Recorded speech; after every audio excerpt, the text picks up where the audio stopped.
Princess Celestia, the Changeling Queen, by Vren55. Chapter 16. The Precipice. Camp Draco, a 500-year-old military base, was located just within sight from the outskirts of Baltimore. It was a place that held a great deal of sentimental value for me. Camp Draco was where I had cemented numerous treaties and celebrated countless diplomatic triumphs between griffins, dragons, horses, and diamond dogs. Sitting on a raised plateau, the base's 10-meter thick wall of stone protected the diplomats from any interventions by third parties. Moreover, the base isolated problematic diplomats from those that may hurt and those that wish to hurt them. And the final reason for why I had chosen Draco was that it was nearly located between Baltimore and Chrysalis's hive, which meant it was in neutral ground. I grimaced. Despite being perfectly poised at the end of the camp's parade ground, watching the main gates and backed by a squad of royal guards, even now I was outraged that some pony had attacked a changeling bearing a flag of truce. I wasn't sure if my indignation stemmed from horror at Lamia's injuries, or because it was the accident that had led to my sister attacking Canterlot, which had caused so much distress for myself and my ponies. Exasperated at the actions of the foolish perpetrator of the attack, my mind turned its attention to the impending trial I was about to undertake.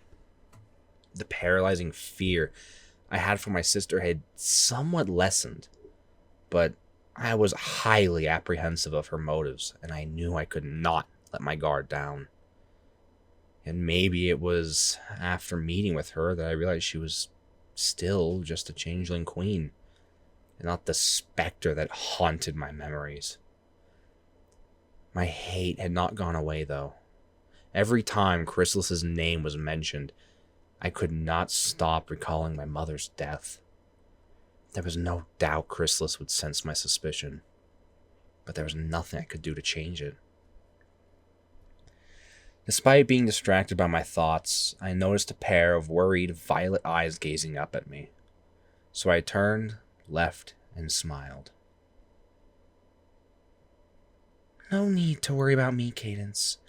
I must ask, though, are you sure about facing Chrysalis again? My niece shivered as if Chrysalis's name had summoned a chilly breeze. Her brow twisted by worry.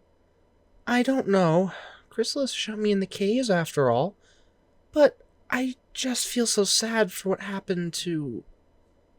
I shushed Cadence before she could finish her sentence.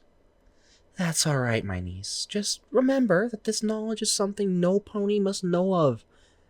Yet. I warned her. In order to prevent the perpetrator from escaping, I only included Cadence, my chief diplomatic representative, outside of those who already knew about what happened to Lamia. I did trust Shining Armor, but I did not think this was the time to inform my captain that there was a magic-blasting happy pony who had started this entire debacle in our army. Some might ask, and Shining Armor certainly did demand to know, why I chose Cadence to help me with this conference. I had many reasons. One of them was that I could trust Cadence with any sensitive information about the changelings without having to hide my own identity.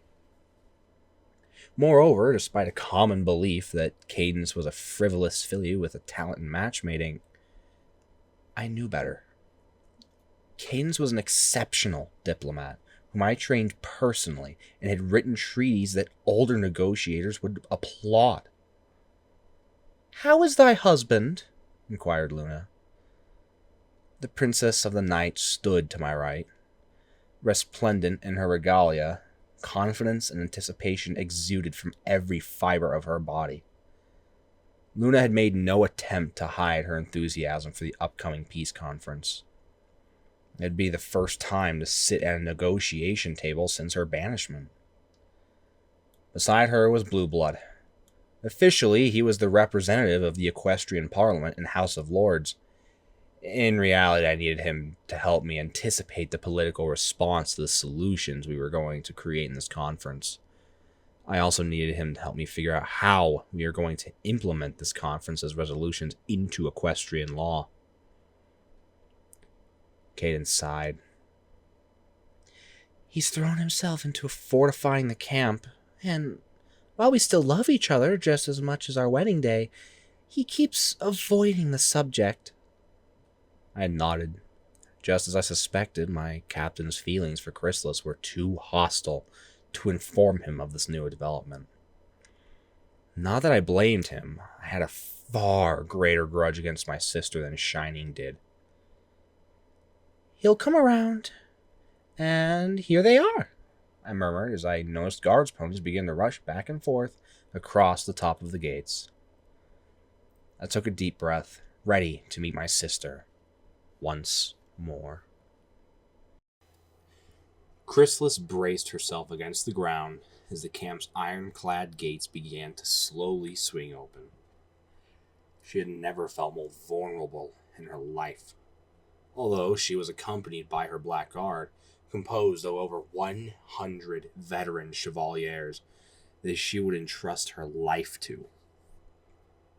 Chrysalis was terrified of taking another step forward. Chrysalis could deal with Celestia.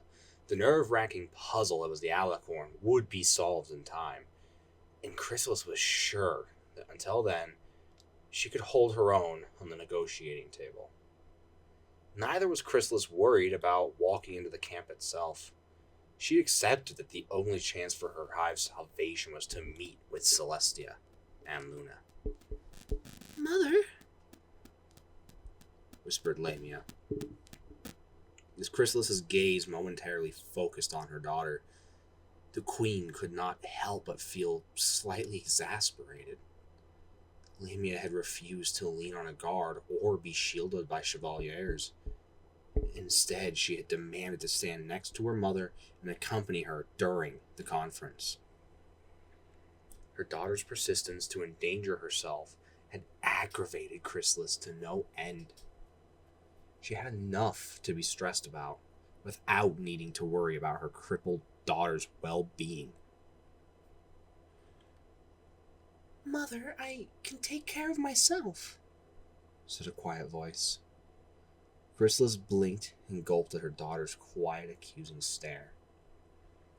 The narrowed eyelids dared the elder changeling to deny any of her doubt. And yet, Chrysalis didn't. She had promised long ago to never lie to any of her daughters.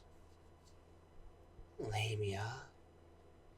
Mother, you have a duty to our hive. Don't ruin it because of me, said Lamia. From the outside, Lamia appeared to stand defiantly on her 3 legs. But Chrysalis sensed her daughter's fear and anxiety, bound by iron control. A fierce, burning pride at her daughter's courage drew a smile across the queen's features. Let's go!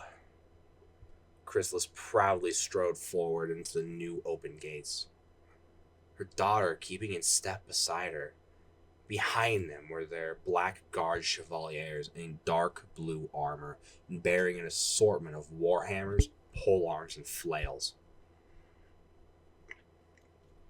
As Chrysalis stepped onto the camp's parade ground, she had to fight to suppress her fear and grudging admiration. The parade ground was lined with guards. On her left was a platoon of Royal Guard, and on her right, another of Night Guard. They formed an armored corridor to the awaiting princesses. Ah, yes, the princesses. Chrysalis had to force herself to step forward toward the 3 alicorns. She had expected Princess Celestia and her sister. They were, after all, Equestria's rulers, and had every right to be here. She did not expect Princess Cadence. If anything, the changeling expected the pink alicorn to have a massive grudge against her. Then again, Chrysalis's infiltrators had brought back enough stories to cement Cadence's reputation as a skilled diplomat. Chrysalis had heard that the Alicorn, against all odds, managed to negotiate a 10-year trade treaty with the infamously territorial Griffins. It would be foolish for Celestia not to call on such a skilled member of her diplomatic staff. As Chrysalis drew closer, her keen eyes took note of another figure she did not anticipate. To Luna's right was Prince Blueblood. Chrysalis didn't frown, merely wondered why a frivolous prince would be part of Celestia's own entourage. The Changeling had been so immersed in thought that she was surprised to realize that she was mere steps away from the princesses. Gracefully, Chrysalis halted in front of Equestria's rulers and inclined her head slightly, out of respect, and, although she would deny it, out of fear. Out of the corner of her eye, she saw her daughter do the same, albeit with a little more difficulty. The equestrian diplomats and head of state reciprocated that slight bow, albeit Cadence did so rather stiffly. "Welcome to Camp Draco, Queen Chrysalis," spoke Luna regally. Chrysalis regarded the Alicorn warily, for she was no stranger to the reputation of Nightmare Moon. It was thanks to the great fear that Equestria had been thrust into by the aftermath of the Eternal Night that Chrysalis's infinite hive, already brutalized by the battle against her sister, had almost starved to death. It was also one of the multitude of reasons Chrysalis had decided to abandon the hive in the Everfree Forest. Yet, Chrysalis felt less suspicious of Luna than of her own sister. The Changeling was still tense, but she realized she wasn't so scared of the younger Alicorn. It was true that Luna was wary and her emotions spoke of her cautious state of mind, but they were more open. She was not trying to control or suppress her feelings. "Thank you for accommodating us, your majesties," said Chrysalis formally. There was a click, and Chrysalis's eyes glanced to her right to see several reporters with cameras taking pictures from behind the wall of guards. "My apologies for the reporters, but you must admit, this is a historic occasion," said Celestia, a mischievous tone in her voice. Chrysalis grimaced, but curled her lips into a snicker. "Then it is good that I am looking my best," chuckled Chrysalis, before she suddenly snarled at the reporters, her fangs bared. The cowards promptly scattered, and even the guards' ponies flinched slightly. Chrysalis thought she caught a hint of a reproving glare from Celestia. "Agreed. Now Prince Blueblood and Captain Shining Armor will show the majority of your chevaliers to their accommodations. Queen Chrysalis, Lady Lamia, please take a small escort and follow us to the conference chamber," said Celestia. The three Alicorns proceeded to turn on their hooves and trot down the parade grounds. With a nod to Chevalier Diamondshell, Chrysalis gestured Lamia to follow her as well as several other chevaliers, and the group quickly caught up to the Alicorns. "How is your darling husband, Princess Cadence?" asked Chrysalis, as neutrally as she could. She was not surprised at the anger that sparked in Cadence. She also expected the resentment in Celestia to rise, but once again she was taken aback by how furious the Alicorn was. Still, to the pair's credit, they said absolutely nothing, but stoically kept trotting forward. "You don't give your husband enough credit. I don't know how much he remembers from being hypnotized, but he fought my control quite frequently," admitted Chrysalis. Cadence stopped, quite suddenly and spun around. Chrysalis blinked as Cadence's haunted glare bore down on her. If the emotional turmoil within the youngest alicorn wasn't already apparent, the heaving breath, the fear mixed with anger, and the relief that Chrysalis could sense would have told her. Did you? Cadence couldn't force the words out of her mouth, but Chrysalis guessed what the alicorn wished to ask. I did not steal your husband before you did. Most stallions would have been willing to concede to my persuasions, yet it appears Captain Armor made some vow to his parents and to you when he was younger. A vow he kept despite my best attempts to persuade him. Chrysalis chuckled ruefully. Must have been some vow. At Chrysalis's confession, Cadence's features eased into a grateful smile.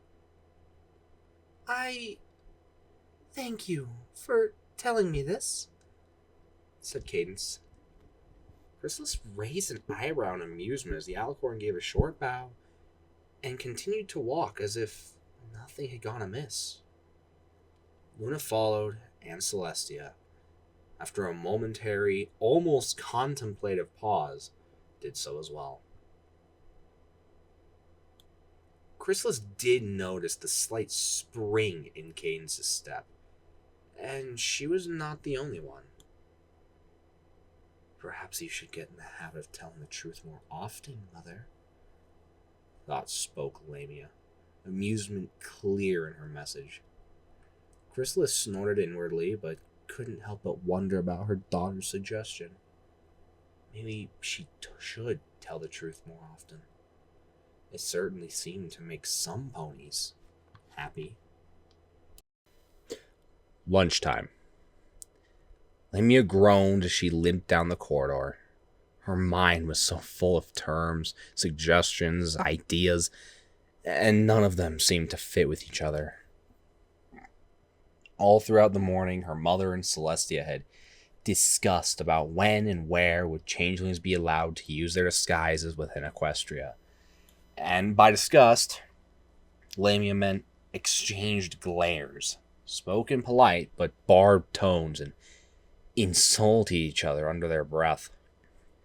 Admittedly, her mother had done most of the insulting, but Celestia had quite a few cloaked statements that really dug into Chrysalis's carapace. Despite her initial misgivings, Lamia did like the conference building. To her and her mother's surprise, the place where Celestia had matched wits with so many different species was actually an old keep in the center of the base. Inside, though, the keep set itself apart from the other stuffy old castles with its light but not drafty air. It was also artfully decorated with simplistic gold light fixtures and pendants that adorned the wall, and various well-embroidered tapestries of ponies in various species meeting one another. On her way to her bathroom, Lamia spotted great landscape paintings of peaceful meadows and silent forests. Perhaps it wasn't the most grand structure, but the decorations were pleasant and did not impose or intimidate. It was a place that welcomed negotiation.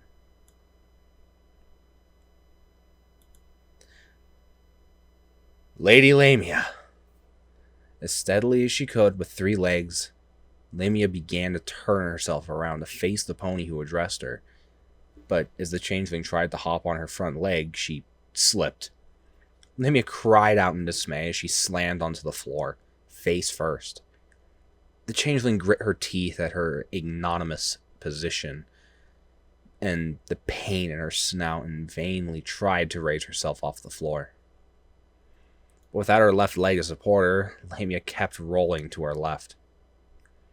That is until she felt a warm body press against her left side, stopping her from rolling over. When Lamia glanced aside to identify her helper, though, her mouth dropped open and her heart stopped. I can't help you up on my own, changeling, growled Shining Armor. Lamia nodded mutely, and, with the unicorn's help, managed to struggle to her own hooves. The moment Lamia was able to stand, Shining Armor stepped back quickly. The silence that immediately settled in between the two was like a great sticky smog that clung to their skin. It made them want to run, but the air seemed too thick to even breathe. All Lamia and Shining Armor could hear were the pathetic attempts to try to fill the void with sound, with awkward swallows and taps. Neither of the two wanted to speak first. But the silence soon became unbearable. Thank you, Captain Armor, said Lamia. She paused for a moment, wondering how to address the stallion her mother had so horribly manipulated. I know this must be hard for you. I'm afraid I can't offer anything other than my condolences for what you suffered. Shining Armor was taken aback by this apology from Chrysalis's daughter.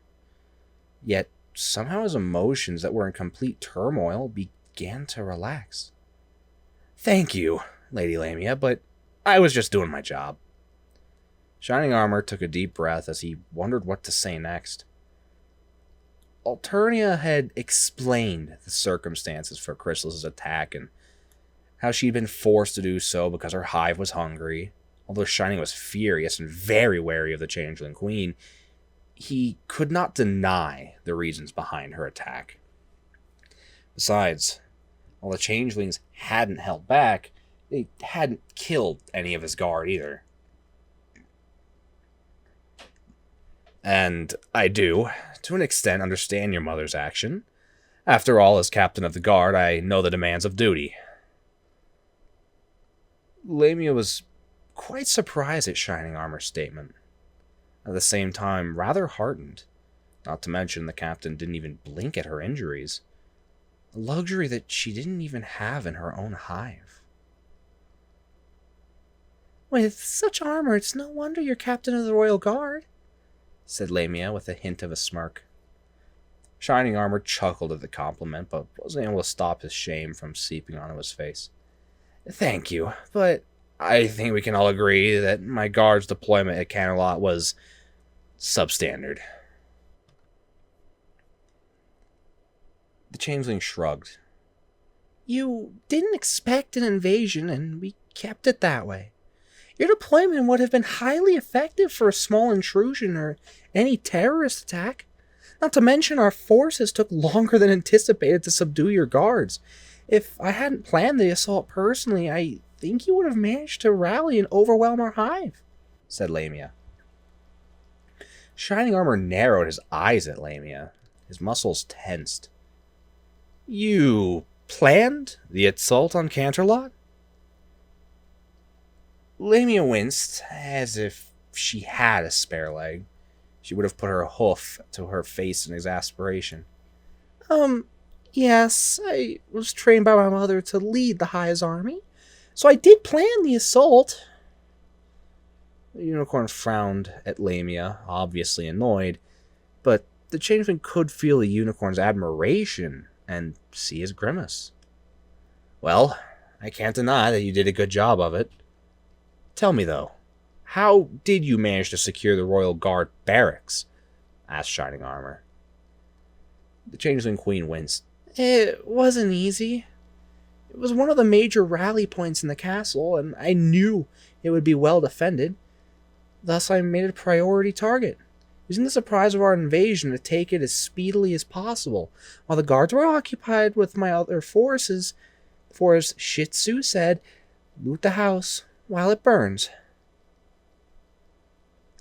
You've read Shih Tzu's Art of Warfare? Inquired Shining Armor. Lamia nodded earnestly.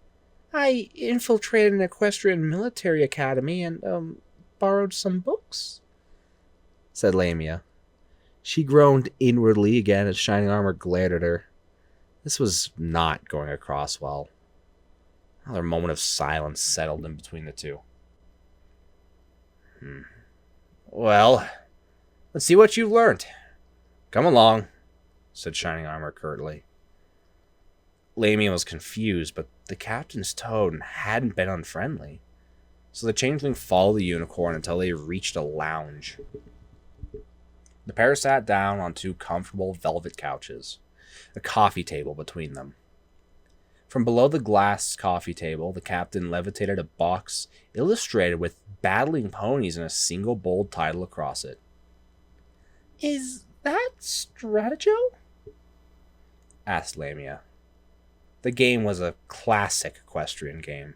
Each player had a set of pieces with various ranks. The higher rank of the unit, the more powerful units could kill enemy units of lower ranks. However, neither player could see the ranks of the opposing pieces until two pieces clashed, which meant that positioning and deception were key to winning the game.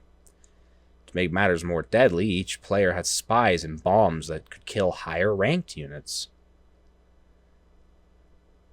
Yes, I suspect you know how to play this?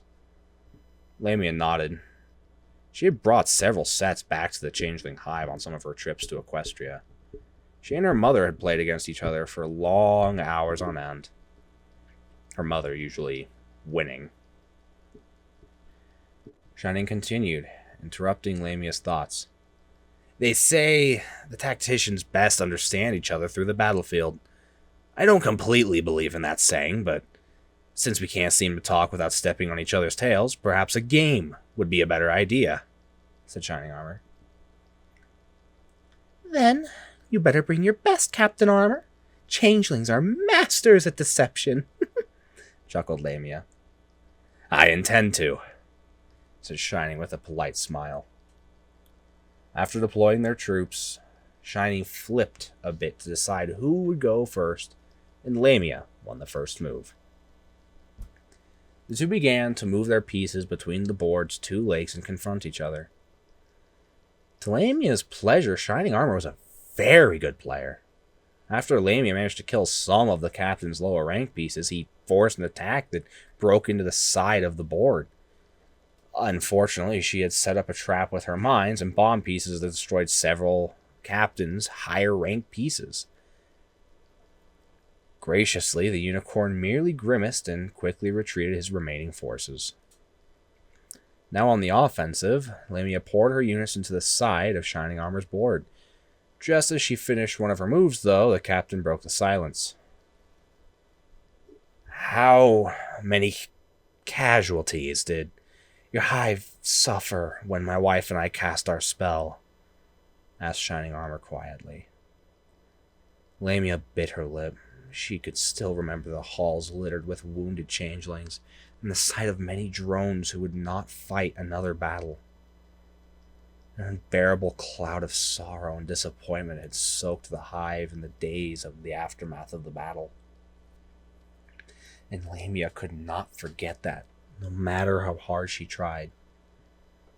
Many will not fight another day. Luckily, we had very few deaths. Changelings are tough creatures after all, and those that died were ones that were already very old and on their last legs, murmured Lamia. I'm sorry for your hive's loss, said Shining sincerely. The changeling growled a bit, startling the unicorn. But then she sighed resigningly. I can't begrudge you for trying to defend yourselves, but I remember my hive's despair, and I can't help but hold that against you and your ponies. Lamia swallowed suddenly. At the beginning of the discussions, Cadence, Celestia, and Luna had informed her and her mother that while they were going to launch an investigation, it would be kept under wraps for now. They hadn't told any pony but Blue Blood. Chrysalis had been very annoyed, but Lamia had managed to persuade her mother that secrecy was necessary. Despite her own worries and anger, Lamia always tried to keep a brave front for her mother and to act as the one to calm her down. However, there were times when the young changeling noticed the empty place where her left leg was supposed to be. Moments when she looked in the mirror and wished she was beautiful again. an instance where she'd be consumed with fury at the pony who maimed her. I'm sorry, Captain Armor. The factor leaders are giving us an opportunity to make amends despite my mother's actions is generous enough. I should have no reason to be angry at Equestria, but I am, said Lamia. Putting aside her anger, hopefully, the unicorn hadn't been offended. Her mother and her hive need not suffer simply because she had made a bad impression. Don't be sorry. Your injuries are from unicorn spellfire, aren't they? Asked Shining Armor calmly. Lamia started, almost falling off the couch, and gasped at Shining Armor, who didn't even flinch. The unicorn captain simply met Lamia's bemused stare with a reassuring and understanding eyes. I've seen my fair share of wounds from both the academy and from my tour of duty.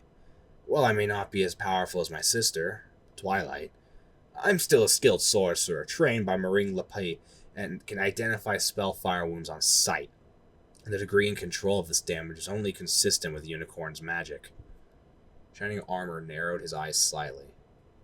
His jaw set in a grim line. Tell me, Lady Lamia, who did this to you? A patrol from Baltimore attacked my entourage when I tried to parley with them, stammered Lamia. Horror engulfed Shining Armor's features, and the unicorn leant forward to examine the injuries more closely. Lamia trembled slightly at the captain's intense gaze, but after a long moment, he groaned and fell back onto the couch, resignation clear on his face. I don't want to believe you, but you haven't given me a reason to disbelieve you. What's more, your injury's severity indicates that the curse is a powerful one, one that can only be cast by a unicorn with advanced arcane training or equestrian military training. It would also explain why your mother attacked without negotiating. We need to take this to the princesses, said Shining, standing up. Lamia shook her head and gestured the unicorn to sit down. They and your wife already know. Their agreement to catch the perpetrator was one of the reasons we agreed to negotiate. Shining Armor frowned, winced, and promptly face-huffed. And I guess they didn't tell me because I was acting a bit like an ass. But you've been acting like a perfect gentle colt, exclaimed Lamia. I was on edge for a while after I was told we were negotiating. It was Cadence who told me to at least give you a chance. Guess I know why now, said Shining Armor ruefully. But it was you who decided to listen to me, pointed out the Changeling. Yes, so I did.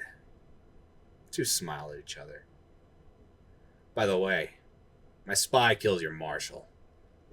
Lamia stared at the Stratigo board and gawked at the fact Shining Armor had just assassinated her highest-ranking piece with his spy.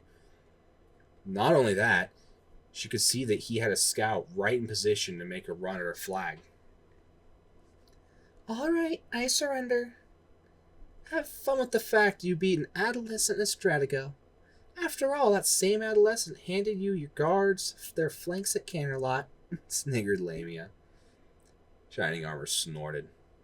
Age means nothing when it comes to learning strategy, and your mother hypnotized me, so that fight wasn't fair. Perhaps we should call it a tie? Lamia suggested. Shining Armor nodded and shook her outstretched tuft.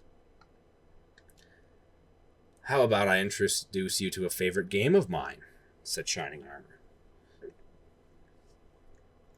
It was an hour later that Cadence found Shining Armor explaining to Lamia how to play a game of Warhawk fantasy battles that the captain had brought along to play with his buddies.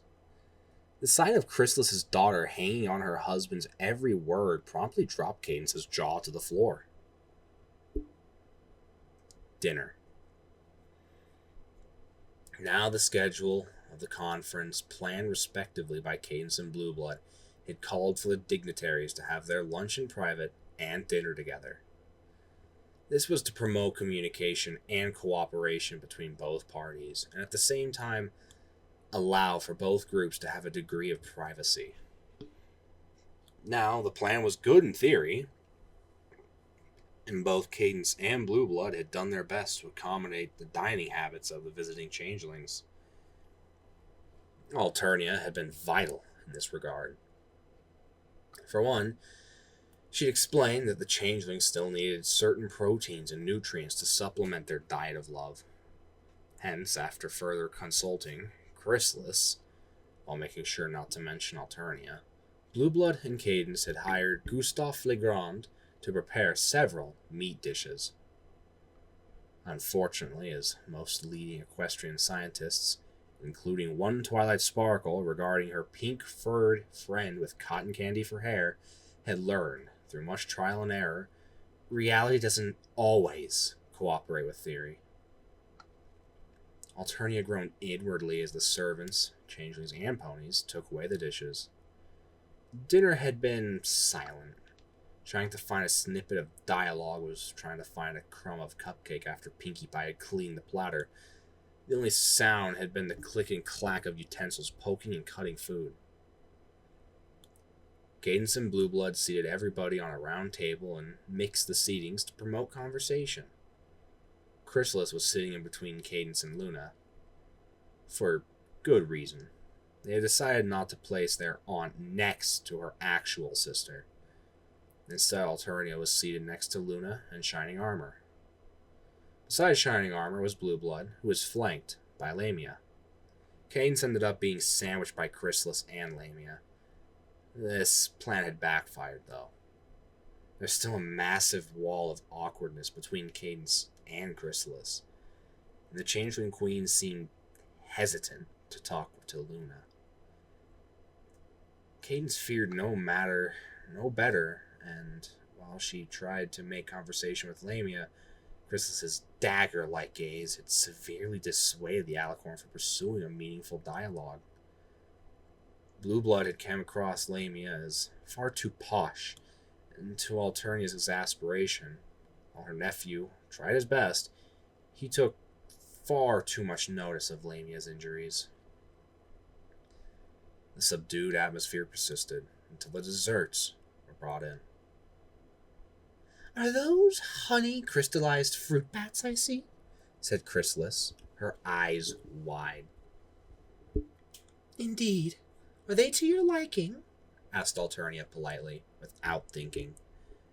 Chrysalis glanced at Alternia, who simply smiled. Briefly, Chrysalis cast several poison detection spells on the bats, but her green magic surrounding them. She had done this to every single one of the dishes, even though each dish had been taste tested by her chevaliers. "Pardon my mother's paranoia, your highnesses. She still has a few trust issues," said Lamia, sheepishly. "No offense taken, Lady Lamia," said Alternia understandingly, before she ate a slice of her chocolate cake. If anything, Alternia was glad that the unbearable silence had been broken. Chrysalis had, by now, finished her spells and taken a delicate bite of one of the fruit bat's wings. "How do they taste, Mother?" asked Lamia curiously. "These are very good," said Chrysalis. A nostalgic smile on her face. The sweet, meaty taste of the dessert had taken her back to her childhood days, when her sisters had sat down around her mother. While the sisters shared a platter of the honeyed bats, their mother regaled them of stories of her rule. "Oh, I know," remarked Alternia. She had sampled them herself, after all, albeit secretly. Lamia took one in her magic and had a bite. She blinked and smiled. "Wow! I've never had these before. These are delicious, Mother." Alternia's heart stopped as she began to chew on a second bite of her own dessert. How had Lamia not had crystallized honey fruit bats before. They were the favorite childhood snacks of all changelings of her hive 1,000 years ago. Indeed, Celestia. How did your chefs ever come by this recipe? I haven't had these in 1,000 years, said Chrysalis as she casually devoured her bat. The slow realization that she had severely blundered with her changeling knowledge turned the sweet chocolate taste of her cake into a bitter, unappealing mush. Buying time, Alternia slowly swallowed and wiped her lips daintily with her napkin. I remembered the recipe from a private meeting with some changelings about 1,000 years ago, said Alternia, which was quite true. She remembered the recipe from her childhood days with her sisters and her mother. Alicorn memory must be extensive if you can remember such details for 1,000 years ago. Do you remember the name of the hive, or perhaps the changeling queen you met? Asked Chrysalis. While Chrysalis did her best to hide her own curiosity, she was aware she did a poor job of doing so. Above all, Chrysalis wanted to know, where did Celestia's extensive knowledge of old changeling customs come from? To Chrysalis, finding out about Celestia's past interactions with changelings would be vital to determining the degree of which the Alicorn would be willing to compromise. Alternia carefully considered her next answer. Her sister would be sure to become suspicious if a lie was told. What could Alternia say that she could pass off as truth, or at least a series of half-truths? Abruptly, she came across a brilliant plan worthy of her mother's approval. Queen Belladonna of the Stygian race, said Alternia. Again, it was mostly true. Her younger sister had a bit of hobby in cooking and experimenting with various herbs and spices. Her honeyed bats were Alternia's favorite, and it was Belladonna's recipe that Alternia had committed to memory. Chrysalis almost dropped the bat she had picked up as Celestia said a name she had not heard for 1,000 years. Queen Belladonna.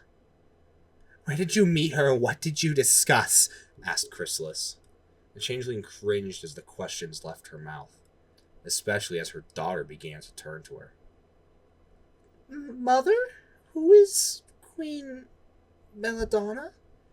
Asked Lamia, confused. Alternia blinked and grimaced momentarily. It seemed that Chrysalis had decided to make sure her daughter would never know of anything of what had happened 1,000 years ago, by saying nothing of her own family. Meanwhile, Chrysalis forced herself not to flinch at her daughter's inquisitive look. The past, her family, and her actions 1,000 years past. Chrysalis didn't want to remember any of it. Every time the changeling had tried to single out the happy events in her childhood, she would inevitably recall a day where she had made the biggest mistake in her life. This heavy guilt that Chrysalis held in her heart meant the queen had never mentioned anything to Lamia, or any of the children she had had. But especially not Lamia. Chrysalis had had a few children who became queens, but Lamia was special to Chrysalis. If Lamia were to find out, well, that was a thought that the changeling queen could not even bear thinking of. She is my youngest sister, Lamia. A very capable fighter, and now that I remember, she also really liked cooking, replied Chrysalis curtly, hoping that would satisfy her daughter. Youngest sister? You had more? Asked Lamia. Chrysalis almost moaned in despair, yet the eager and so innocent nature of her daughter's question and the wonder in her daughter's wide eyes wore the changeling down. To make matters worse for Chrysalis, the attention of everybody on the table was now focused on her. Oddly enough, Chrysalis would have normally said nothing and ignored any further questions. But today, the changeling was tired. Tired of trying to negotiate with Celestia, who was being so stubborn. Tired of her burden of leadership. Tired of keeping her childhood a secret. For one moment, Chrysalis wanted to reminisce about her family. The good and the bad. She was tired of being seen as a monster, so she decided to prove it by telling them about her family. "Yes, I suppose you want to know more about my family," said Chrysalis, a slightly teasing tone in her voice. Everybody nodded in confirmation. Celestia seemed particularly interested, even though she still held herself back. "I suppose I should start with my father, Facer. He was a chevalier who had the privilege of consorting with my mother. He was well into his prime when he began his courtship with my mother and passed on soon after Belladonna was born. So I never knew him very well." Chrysalis paused, face bearing a thoughtful expression. "Now I was the oldest among 4 sisters. The youngest of them was Belladonna.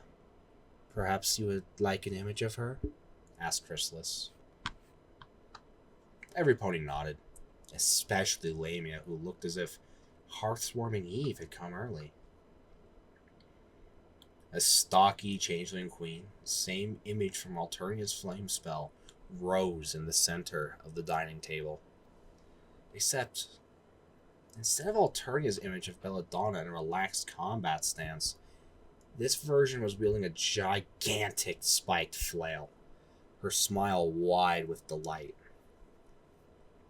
Alternia blinked as she remembered that smile from when Belladonna used to beat Chrysalis. Belladonna was really... I'd say she preferred to use force instead of deception, which made sense because she was quite bad at impersonation, but very good in a fight. In fact, while I never admitted this to her, she was better than me in battle, said Chrysalis ruefully. Alternia had to bite the insides of her cheek in order to keep her face straight. Who could have known? Chrysalis had actually acknowledged Belladonna was stronger than her. Belladonna's image faded and was replaced by Simulacrus's slender figure in wry grin. But like the apparition of Belladonna, this one was different from Alternia's. Simulacrus was reading a scroll of wooden sticks bound together by ropes. The ancient changeling equivalent of scrolls. Since they lived underground, parchment couldn't really be made so easily as it needed the sun. So changelings had carved words on the sticks and bound them together to create scrolls. My second sister, Simulacrus. I got along with her quite well. We both really like to work together on joint infiltration missions. Begging your pardon, your highnesses, but we even managed to sneak into your castle in the Everfree Forest at one time, chuckled Chrysalis. Alternia nodded, making no attempt to hide her amusement. She remembered that incident. Chrysalis and Simulacrus wouldn't stop bragging to her and Belladonna for a month. It was then that the queen suddenly stopped.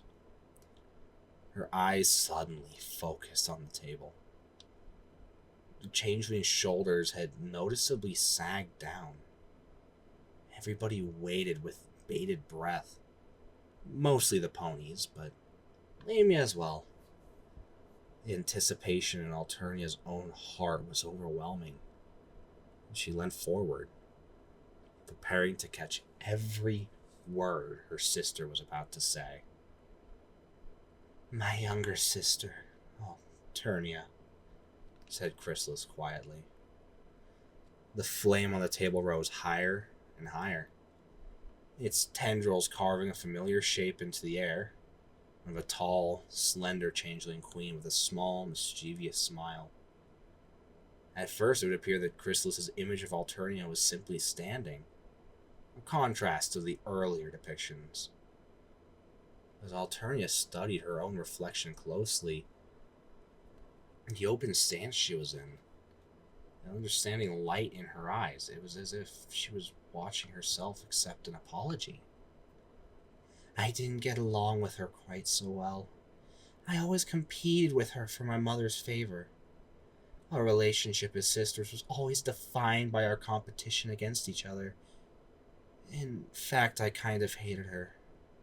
She always seemed to do the right thing in Mother's eyes, said Chrysalis. Alternia sighed. It was an answer that she had kind of expected from her elder sister. After all, the Changeling in disguise had always seemed to have had her mother's favor, and while she hadn't bragged about it, Alternia had admitted that she did nothing to help Chrysalis with her jealousy. So what Chrysalis said next literally stunned every pony in the room. But I did love her. If her jaw weren't clamped shut and her muscles locked in place, Alternia would have fallen out of her chair. The sincerity in Chrysalis's voice and the regret that she could feel rolling off her sister was astounding. It was not that Chrysalis felt no anger, as Alternia could feel loathing and jealousy mixed in with guilt.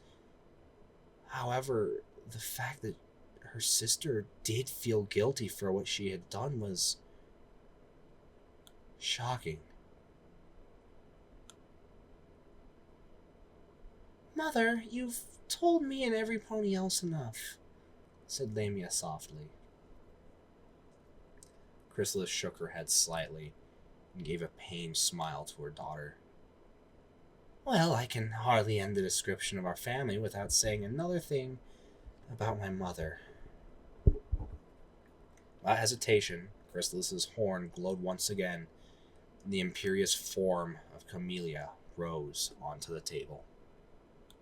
Unlike the other images, there was no difference between Chrysalis's and Alternia's depictions of Camellia. She was regal, majestic, with her shining carapace and magnificent translucent wings.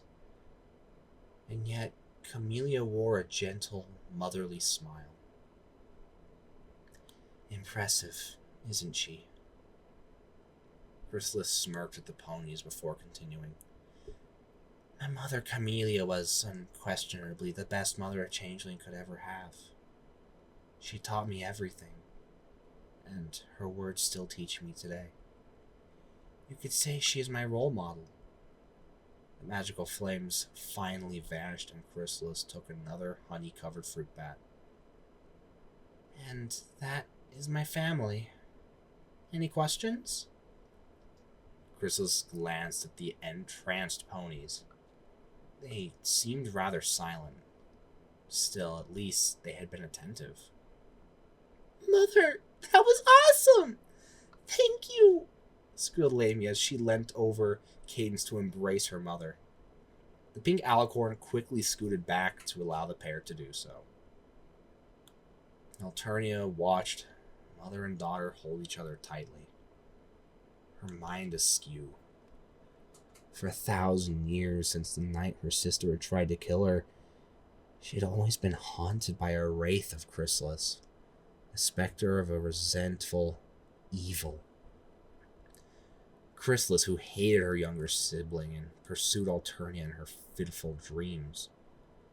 That vision had been severely tested in recent events, and now promptly shattered by what her eyes were seeing, and what her ears had heard. Her sister, a motherly changeling, devoted to her daughter and guilty about what had happened ages past? What? Just where was that vindictive, greedy Chrysalis Alternia had fought on that fateful evening? A smile graced Alternia's features, but inside the changeling was thrown into turmoil she had not experienced in years. Evening. We have to do what? Roared Chrysalis and Alternia at the same time. Luna and Keynes glared right back at the two sisters. Their expressions had barely even ruffled by the incensed rulers. Shining Armor was unsuccessfully trying to insert himself in between his wife and the angry Changeling Queens, one still in disguise, glaring at her. Off the side, Lamia and Blueblood stood awkwardly watching the confrontation. You heard us the first time, sister. You have to sleep together in the same room, said Luna bluntly. What about my daughter? Demanded Chrysalis. She had hid her worry with anger, but everybody noticed the concern in Chrysalis's question. She will sleep with Princess Luna in Luna's chambers. Please, Your Highness. This is a trust exercise, said Shining Armor. A trust exercise? Alternia swallowed the urge to growl at her niece as she spat the question out. It's an old custom.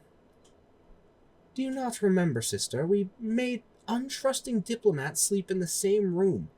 That way, both parties are forced to trust each other lest they gain no sleep at all, explained Luna. Alternia was about to snarl at Luna's cheeky grin, but Chrysalis beat her to it. Instead, Alternia had to be content with an exasperated sigh. Fine. I will see you tomorrow. Good night, sister, said Alternia, embracing Luna. You sure this is a good idea? Whispered Alternia, her head beside her adopted sister's ear. Luna comfortingly squeezed the Changeling in disguise. Trust me, sister. If you are going to realize this dream of peace between our kinds, you have to learn how to trust her. Alternia nodded and nuzzled Luna before parting and turning to Chrysalis. Chrysalis seemed to be holding on to her daughter like the world was about to end. She was also whispering rapid instructions into Lamia's ear. Amusingly, Alternia overheard the phrases, "Be careful, scream for help," and "I heard alicorns don't like being tickled." Well, Chrysalis, shall we retire? Inquired Alternia. Reluctantly, the Changeling swallowed and slowly let go of her daughter, and gave Alternia a withering glare. With a sigh, Alternia trotted forward and led Chrysalis to their sleeping chambers. It was going to be a very long night.